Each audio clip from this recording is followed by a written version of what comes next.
Hello everybody, welcome back to my channel. So in today's video I'm going to be showing you how I made this little Cinnamoroll inspired scrunchie. I've just filmed a Yumi Twins unboxing to go up yesterday, so I mean, if you haven't watched that already, be sure to go and watch it because there were some amazing things inside. And I will leave the link to that video down in the description just in case you want to check it out because it was a good one.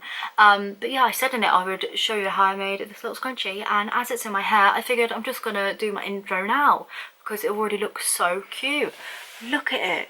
It's so adorable. I absolutely love it.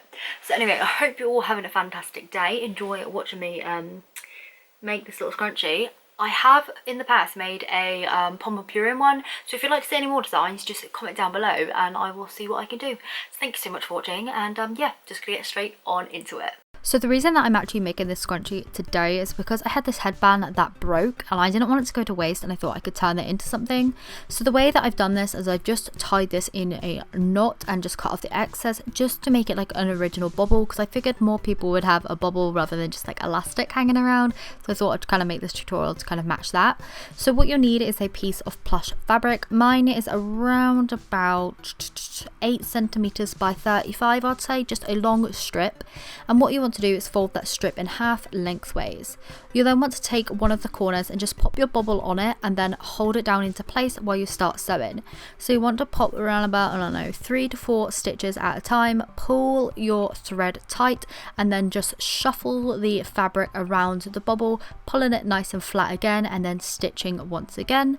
Once you get to the end of that, you want to pull the fabric up around the bubble and then do a few more stitches.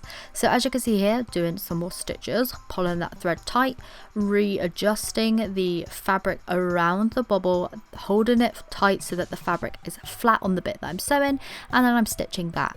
You want to do that all the way around the bubble until all of your fabric is then done.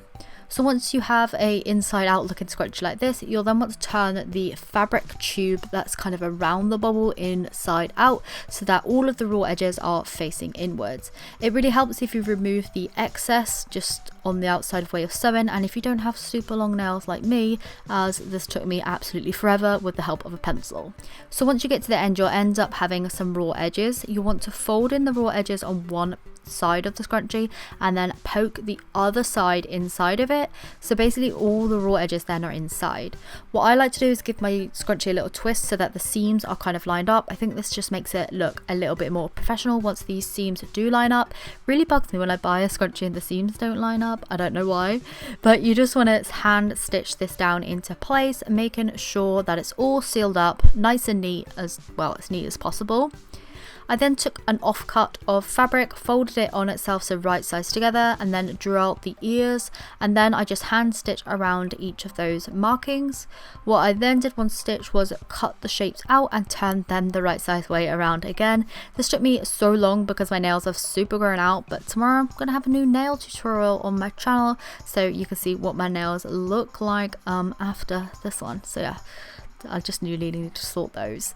So once you have your ears all turned inside out, you just want to stitch them to the top of your scrunchie. So I stitched them just around about that place where I turned, you know, the inside seams and all of that, just because that part of the scrunchie was quite flat and I wanted to put my face there. So I just stitched the ears on really kind of securely, and then with some acrylic paint I just painted on the face using a dotting tool and a needle to get the mouth on. This took quite a bit of like mixing of paint to get the exact right colors, but I just took my time with it, painting as I went, you know, just going little small strokes with my pin just to make sure that they were sitting nice and flat and the fibers weren't going to mess it up. I then left that to dry and my scrunchie was then complete. So this is how the little scrunchie has obviously turned out. I think it's so cute. It just sits in my hair so nice when I got like this little bit up, and then you can see Cinnamoroll just sort of popping up there, also matching my phone case. Look at that. We're going around here having a real fun time, just loving it. So I hope you have enjoyed today's video. If you did, please do give it a thumbs up, and I will see you very soon for another one. Bye!